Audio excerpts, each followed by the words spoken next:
Kedua saudara itu belum pernah melihat hal seperti itu. Terutama Xiaoyan, dia sangat jelas tentang betapa kuatnya dia. Selama bertahun-tahun, dia bergantung pada tulang-tulang konyol itu, dan dia terus bertumbuh, dan bakatnya dapat menjamin bahwa dia akan menggunakan kekuatan hutan belantara secara ekstrim.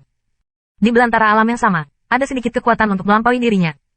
Pria muda itu hanya menggunakan satu tangan untuk menghentikan pukulannya yang hampir penuh. Dia belum memupuk para dewa. Betapa mengerikannya jika itu benar-benar dewa. Xiaoyan mengambil kembali tinjunya. Cahaya kuning pucat dari permukaan tubuh sedikit berkedip, dan sosok itu mulai menyusut, dan kemudian menyusut. Akhirnya dipulihkan bentuknya. Dia mengambil pakaiannya dan perlahan-lahan berjalan menuju Luo Zeng, menatap mata Luo Zeng dengan sedikit kekaguman dan warna yang mencurigakan. Karakter seperti itu benar-benar mustahil untuk menjadi generasi tanpa nama, tetapi ia masih tidak mengenal dunia dan tidak tahu apa-apa tentang dunia ini. Pria ini benar-benar aneh. Kamu dari mana? Xiaoyan tidak bisa tidak bertanya, keingintahuannya telah terpikat. Tidak bisakah kau mengatakannya? Luo Zeng menjawab. Xiao menyeringai. Mungkin mengetahui bahwa Luo Zeng tidak akan mengungkapkannya dengan mudah, tetapi bertanya, apa tujuan kunjungan Anda di sini? Tujuannya, Luo Zeng sedikit tenggelam. Dia dilempar oleh ibu. Sekarang Luo Zeng secara bertahap memahami hidupnya sendiri dan apa yang harus dia hadapi. Untuk mengatakan tujuannya, ada secerca cahaya di matanya. Tujuannya adalah untuk menjadi lebih kuat. Tiba-tiba bagian awal kendaraan mengapung dalam sebuah kalimat, sepertinya musuhmu sangat kuat. Di mana itu? Luo Zeng bertanya. Kamu sangat kuat, tetapi kamu harus menjadi lebih kuat, hanya untuk alasan ini, kata mengangkat bahu. Luo Zeng tidak membantah. Setelah sang ibu menceritakan segalanya, dia menyadari bahwa lawannya benar-benar belum pernah terjadi sebelumnya dan kuat. Dia hanyalah seorang gembala, murni oriental, gunung yang tidak dapat diatasi, belum lagi bersembunyi di para dewa. Saya takut bahwa lawan bukan hanya mereka. Dia ingin menjadi lebih kuat dan sangat mendesak. Dalam hal ini, kamu bisa mengolah para dewa. Aku bisa mengajarimu cara berlatih. Xiaoyan telah berubah kembali ke kain tebal, berkata dengan samar. Alis Luo Zeng sedikit terangkat, dan dia memang memiliki gagasan untuk mempraktikkan para dewa. Ketika dia melihat tulang pipi besar yang tak terbayangkan di dasar kekacauan para dewa, Luo Zeng sangat terkejut. Selain itu, di tanah perselisihan, Luo Wei juga memanggil, bayangan, besar. Luo Zeng memiliki tebakan samar di hatinya. Sepertinya kekacauan, atau makhluk di dunia ibu bisa sangat besar. Cara yang digunakan Xiao semakin memperdalam spekulasi Luo Zeng. Jika dunia di dasar kekacauan benar-benar didasarkan pada budidaya dewa-dewa liar, Luo Zeng juga memiliki kepercayaan diri untuk mendapatkan metode mempraktikkan para dewa. Hanya saja dia tidak terbiasa dengan kehidupan, dan dunia jauh lebih rumit dari yang dia bayangkan. Hanya saja kecoa kecil di suku terpencil memiliki kekuatan seperti itu. Jika Anda secara tidak sengaja mengekspos sesuatu atau memprovokasi sesuatu, ada bahaya korupsi.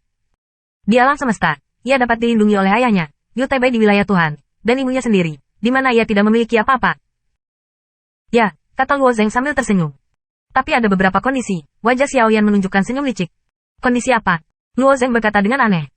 Profesor melayang praktik yuan nyata, kata Xiaoyan. Kakak, peluit dari sisi tertegun. Pada awal pelampung, ia penuh dengan kesehatan yang buruk, dan urat-urat aneh di tubuhnya disegel dan ia tidak bisa mengolah para dewa. Karena itu, bakatnya hanya dapat digunakan dalam semua jenis ide hantu. Sama seperti memasuki gurun gunung, ia tidak melakukannya untuk pertama kali, dan setiap kali ia memperolehnya. Tetapi karena terlalu berbahaya, Xiaoyan tidak membiarkannya masuk ke dalamnya. Ya, tapi saya hanya lulus Fa, bukan magang, kata Luo Zeng samar. Sebagai gantinya, ini adil. Penyulap dalam dewa tidak pernah menjadi arus utama. Lagi pula, 3.000 dewa adalah kekuatan magis yang ditinggalkan Ciyu untuk orang-orang kudus. Terlepas dari kekuatan Shinto, sulit bagi Shinto lain dan penyuling untuk bersatu.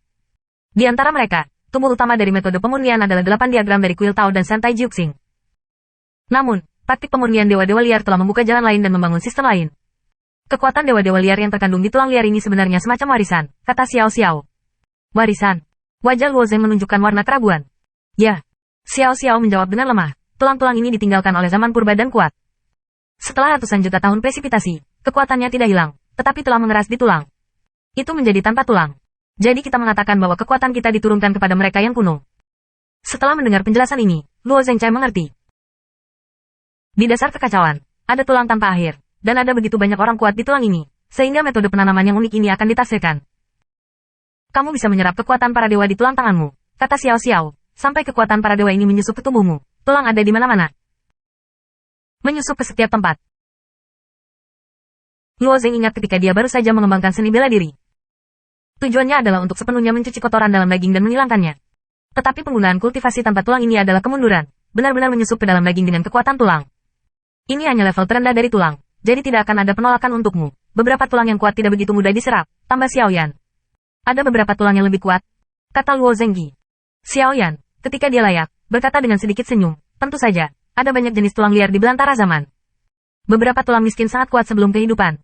Bahkan setelah ratusan miliar tahun, jejak kekuatan yang terkandung dalam kerangka mereka tidak akan hilang.